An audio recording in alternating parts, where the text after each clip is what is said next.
all of you enjoy good service, right? And I'm going to talk to you not only about service, but I'm going to talk to you about change. And I've been coming to Nashville a lot of years, and as Jill mentioned, I worked for Loews for many years, but even before that, I had been coming here. My daughter lived in Bowling Green for many years, so we always came into Nashville and enjoyed it. And you talk about a city that has gone through some change. You all are living in, I think, one of the most incredibly fast-paced changing cities in North America. I mean, I remember checking Condé Nast Traveler's Reader Best Awards and Travel and Leisure's Best Awards, and Nashville was one of the top 5 cities for restaurants in North America. And, you know, years and years ago, there was a very few number of cities that were on that list. Nashville popped, although I'm still a Hattie's fan, but I know there's still a lot of great restaurants and a lot of great things happening. So Nashville's seen a lot of change. This school has seen a lot of change. You know, I was reading what Dr. Fisher and his team put in the school in terms of majors in the last couple of years. And when you look at it, motion pictures, music therapy, social entrepreneurship, public relations. Not only has Belmont seen some real relevant change to what it's doing, but the programs that you all have selected are going through massive change. Let's just take public relations for a moment. How many folks have, in your organizations, have a public relations, either department or a person that's responsible for that? Anybody? Okay.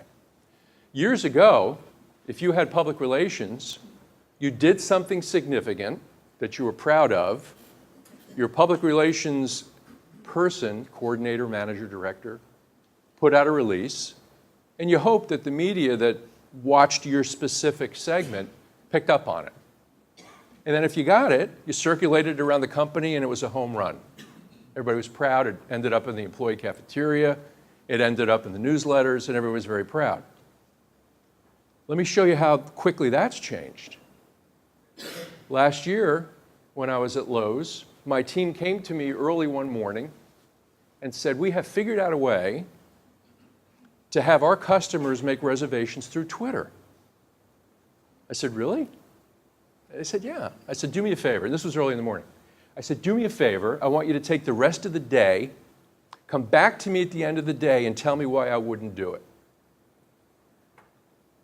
We're a public company. I want to make sure we're protected. Go see the attorneys. Go see our legal department. Go see risk management. Go talk to operations. Why would I say no to that idea? But come back to the end of the day.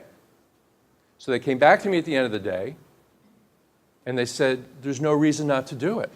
I said, great, let's go.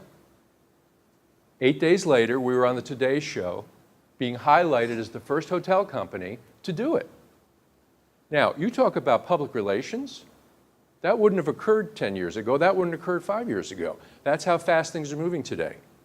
So if there's a student signing up for public relations here at Belmont, it's a very different world than the people that were studying public relations 5, 10 years ago. I'm going to walk you through a lot of change that I personally have experienced for myself and for the brands that I've been very fortunate and blessed to be part of. Now, we've saved, we've saved time at the end for some questions and answers, but I'd prefer not to make it that formal. So if you see something and you'd like to just stop for a moment, just raise your hand. I'm more than happy to do that. Okay? So let's keep it fluid and a bit informal. I'm going to start with a quote that no matter how hard I try to shake this, I can't. Because to me, it all centers around a mindset. It centers around an environment in your organization, and it really centers around what kind of leadership is in your organization. Because trust me, disruption thrives on this. As humans, we're tempted to embrace a likely scenario and stick to it. But in these volatile times, the smart idea is to pursue multiple paths and not be afraid to change direction. The most successful people that I've ever worked with aren't afraid to change.